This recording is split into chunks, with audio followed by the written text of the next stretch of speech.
She hasn't texted you back in 6 hours, and your mind has already written the entire ending. She's lost interest. She's talking to someone else.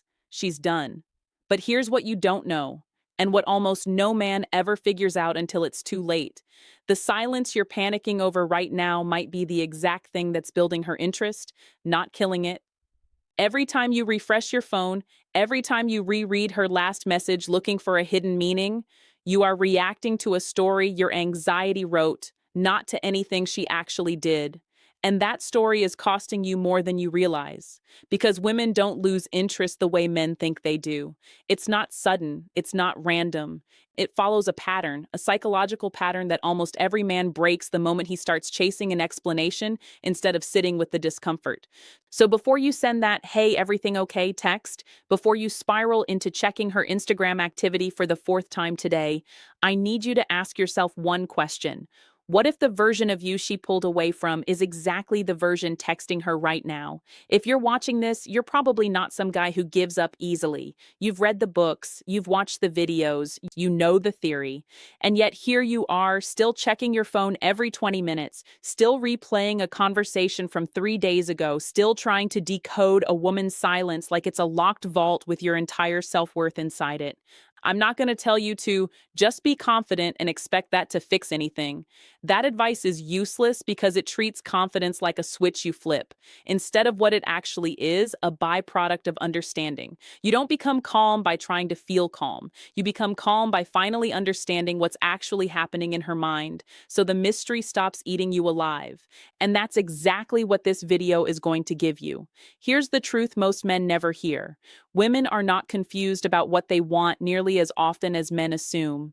What looks like mixed signals to you is usually a woman testing something, testing your emotional stability, testing whether you're a man who regulates himself or a man who needs her to manage his feelings for him. She's not sitting there analyzing you the way you're analyzing her, she's feeling you.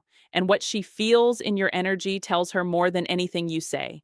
By the end of this video, you're going to understand 3 things that will change how you see every silence, every delayed reply, every moment of distance from a woman you're interested in.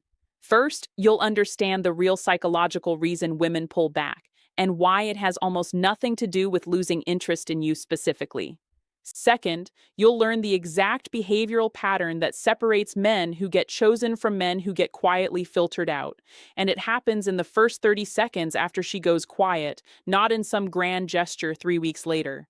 And third, and this is the part that changes everything, you'll learn why the anxious urge to reach out, to clarify, to fix the silence is the single biggest thing destroying your chances. Not because she's playing games, because of how attraction is actually wired in the female brain. Here's a seed I want to plant right now, because it's going to matter later. The women who come back with more interest than they left with are not responding to men who chased them. They're responding to men who didn't need them to. And here's the second thing to hold on to. The reason this feels so hard right now isn't weakness. It's biology fighting logic. Your nervous system is treating her silence like a threat the same way it would treat physical danger. That's not a character flaw. That's an ancient survival system misfiring in a modern situation it was never built for. Once you understand that, you stop being ashamed of the anxiety and you start being able to manage it. So let's get into what's actually happening in her mind when she goes quiet, because it's almost never what you think. Most men believe silence means rejection. That's the story. She stopped replying, so she must have stopped caring. That belief feels true because it's simple. But simple isn't the same as accurate. Here's what's actually happening in most cases. Women process emotional investment differently than men do, and one of the biggest differences is pace. Men tend to escalate interest quickly and expect reciprocity to match that speed. Women, especially women who've been burned before, tend to escalate slower and test for consistency over time. When you go quiet for a few hours, in her mind, that's Tuesday. When she goes quiet for a few hours, in your mind, that's a 5-alarm fire. That mismatch in pace is where almost all the anxiety comes from, not from her actual behavior, from the gap between her pace and your expectation. Now, here's where it gets interesting. There's a concept in psychology called cognitive dissonance, the discomfort we feel when our actions and our feelings don't match. Women subconsciously use small silences and short tests, not to manipulate you, but to see how you hold that discomfort. Do you spiral? Do you get needy? Do you send a paragraph explaining your feelings after 4 hours of silence? Or do you stay regulated? Because here's the uncomfortable truth. A woman's attraction is not built on reassurance. It's built on respect for your stability. The moment you rush to soothe the discomfort, for her or for yourself, you signal something her nervous system reads instantly. This man needs me more than I need him. Let me give you a real scenario. A guy, we'll call him Daniel, matches with a woman.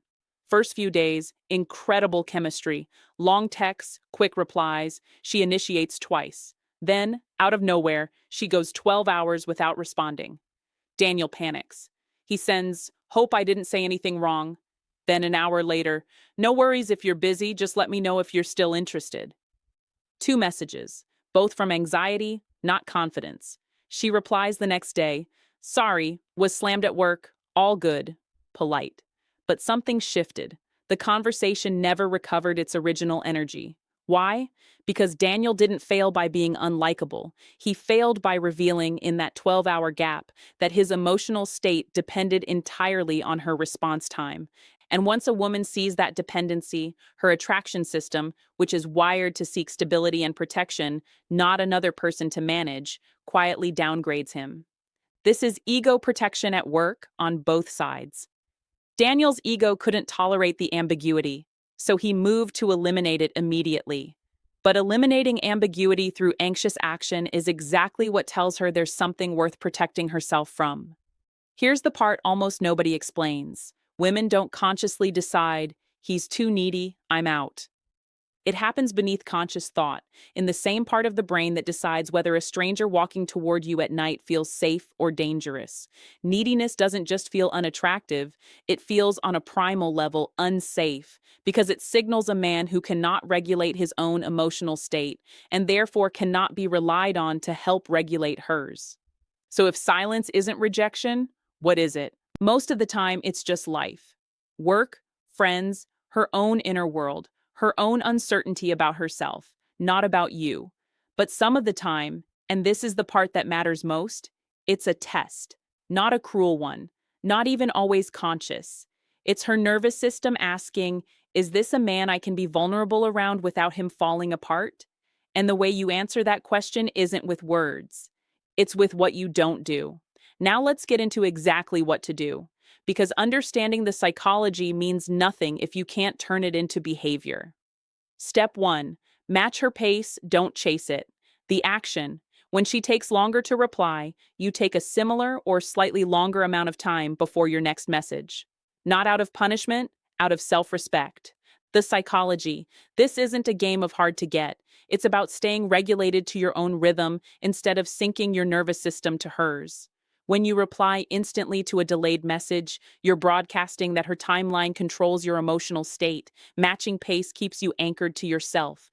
The common mistake? Men often confuse this with playing it cool and turn it into a manipulative waiting game, counting minutes, timing responses strategically.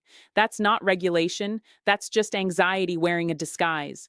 The goal isn't to trick her, the goal is to actually not need her response to feel okay. Step 2. Get comfortable with unanswered questions.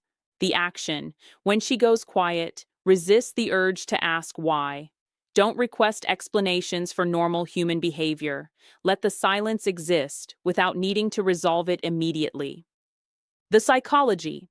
Every time you demand clarity on something that doesn't require it, you teach her that ambiguity around you is intolerable, which makes you feel exhausting to be around, even if she can't articulate why. Confident men let uncertainty breathe. They don't need every gap explained.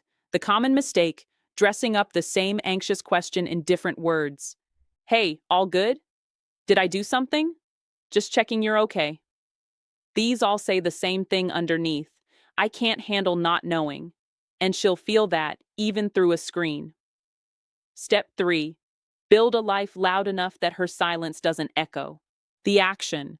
When you feel the urge to check your phone, redirect that exact energy into something that has nothing to do with her. Training, work, a call with a friend, a project you've been putting off. The psychology. Attraction is never actually about her specifically responding faster. It's about whether your life has enough substance that one person's pace doesn't determine your entire emotional weather. Women are drawn to men whose world is full because a full life signals a man who has somewhere else to direct his energy, which paradoxically makes him more magnetic, not less interested. The common mistake: using distraction as a form of secretly waiting. Scrolling your phone while doing something else isn't distraction, it's surveillance with a disguise. Real redirection means actually being present somewhere else. Step 4. When you do reach out, lead with value, not urgency. The action: your next message after a gap should never reference the gap. No finally, no there you are, no passive commentary on her response time. Just continue the conversation like a man with somewhere to be. The psychology, referencing the delay, even jokingly, signals that you were tracking it. Tracking signals investment beyond what the relationship has earned yet. Ignoring the gap and moving forward signals a man operating from abundance, not scarcity. The common mistake: sarcastic digs disguised as playfulness. Wow, thought you forgot about me? Feels harmless, but it's a direct window into exactly how much that silence bothered you. Step 5. Let her lean in. The action: after you've shown consistency and regulation over time, create small openings, an invitation, a question about her, and then stop. Don't fill the space. Let her come toward it. The psychology: interest that's given room to grow on its own terms feels real to a woman. Interest that's constantly pursued feels like pressure, even if the man behind it is genuinely a good match. Space isn't a trick. It's what allows her own desire, rather than your persistence, to do the work. The common mistake: mistaking one small opening for permission to fully re-engage at the old intensity. Rebuild gradually. Trust has to be re-earned in proportion, not all at once. None of these steps work as a technique performed on her. They only work when they reflect something actually true about you. A man who is regulated, not a man performing regulation while internally falling apart. She will feel the difference. Women almost always do. I want to talk to you differently for the next few minutes because everything I've said so far means nothing without this part. The hardest part of what I just described isn't knowing the steps. It's living through the waiting. It's lying awake, replaying a conversation, wondering if your silence is being read as strength or as disappearing. That discomfort is real, and I'm not going to pretend it isn't. But here's what I need you to sit with. Your anxiety is not information about her feelings. It is information about your own nervous system's tolerance for uncertainty. Those are two completely different things, and most men spend years treating the first like it's the second. When you feel that urge to check her last scene for the fifth time in an hour, that urge isn't telling you anything true about whether she's interested. It's telling you that your body wants certainty right now, regardless of whether certainty is available. And here's the reframe that changes everything. Peace was never going to come from her replying faster. It was only ever going to come from you no longer needing her to. Think about every man you've ever respected, not admired from a distance, but actually respected up close. What made him magnetic wasn't that he never wanted anything. It's that his wanting never made him smaller. He could want a woman deeply and still walk away from his phone. He could be interested and still finish his workout, still show up for his friend, still sleep at a normal hour. That isn't coldness. That's a nervous system that isn't outsourcing its peace to someone else's response time. You are not weak for feeling anxious about this. You'd have to be a stone not to feel something when someone you're drawn to goes quiet, but there's a difference between feeling the anxiety and being governed by it. One is human, the other is a habit, and habits can be rebuilt. Here's something worth remembering the next time 3 hours of silence starts to feel like 3 days. The outcome you're afraid of, her losing interest, is far more likely to be caused by your reaction to the silence than by the silence itself. The pattern almost never breaks because a woman disappeared. It breaks because a man couldn't tolerate the space long enough to let things unfold naturally. So the next time you feel that pull to check, to text, to explain, to fix, pause. Ask yourself one question: am I about to act from calm, or am I about to act from panic wearing calm's clothes? That single pause, repeated enough times, is what actually rebuilds the kind of self-trust that makes you magnetic in the first place, not to her specifically, but to anyone. Because here's the real secret nobody tells you. The version of you that isn't checking his phone every 20 minutes isn't just more attractive to her. He's a better version of you, period. Calmer, sharper, harder to rattle. That man doesn't just handle women's silence better, he handles everything better. Losing a deal at work, a friend flaking, life's ordinary chaos. This isn't really about her at all. It's about becoming the kind of man whose peace doesn't live in someone else's phone. Remember this line because you'll need it again. She's not the one who decides your worth. Your regulation does. If this gave you something to hold on to today, hit subscribe because there's a lot more where this came from. And drop a comment telling me exactly what situation you're in right now. I read every single one, and some of the best future videos come straight from what you're going through.